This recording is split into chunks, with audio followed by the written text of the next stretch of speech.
What is up, everybody? Happy Wednesday! I'm bringing you your Nutritional Wednesday this week. There's some new research that came out on sugar alcohols and artificial sweeteners, so I figured that would be a good one to bring you. If you have questions, always toss them down below. But here we go. So I'm going to talk about 4 different artificial and natural sweeteners that we find in our foods.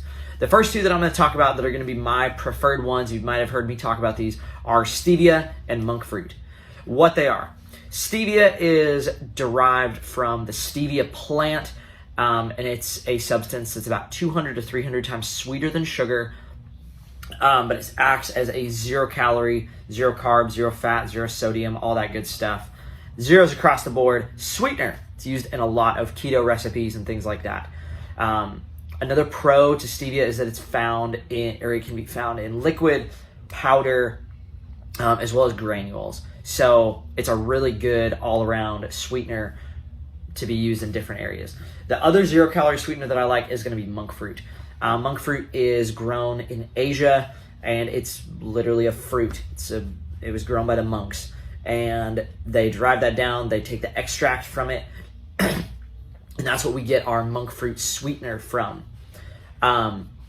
We'll kind of flip gears over to the other side. We have our sugar alcohols.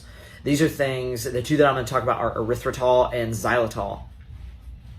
These are things where if you look on the back of a lot of like weight loss food or medical weight loss food, we actually have these in a lot of our foods for ideal protein for Eggland Optimal Weight Solutions.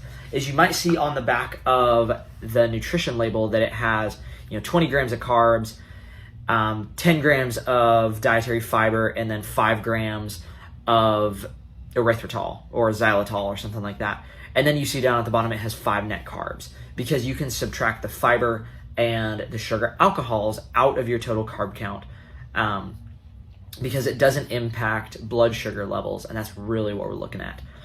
It also doesn't get digested or processed the same. The thing about sugar alcohols that causes issues for a lot of people is that it doesn't get absorbed or metabolized in the stomach.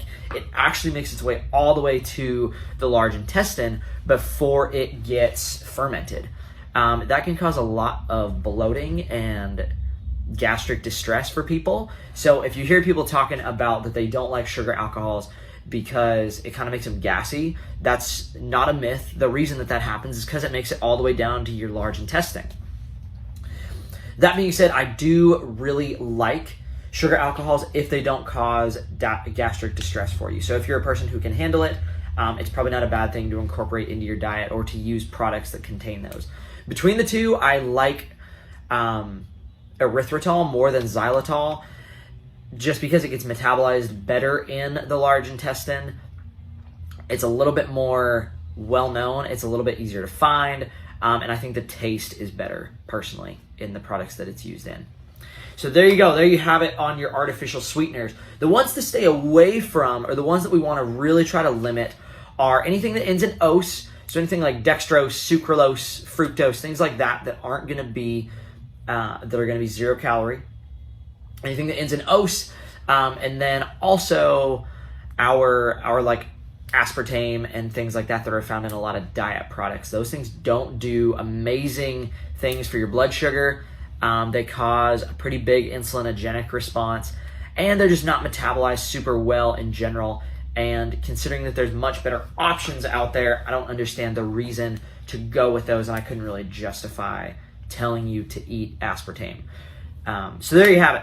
There's your Nutritional Wednesday today. A little precursor for next week, though, if you're still watching the video. I'm going to be doing a live video next Wednesday at 8 p.m. for our Nutritional Wednesday.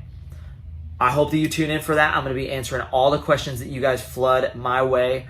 I'll do a post early in the week and late this week to kind of prime for that so that we can have questions to ramble off. But I'll also be taking live questions next week as well, for you to kind of put me on the spot, to test my nutritional knowledge, and to answer some things that you guys think is applicable to your eating.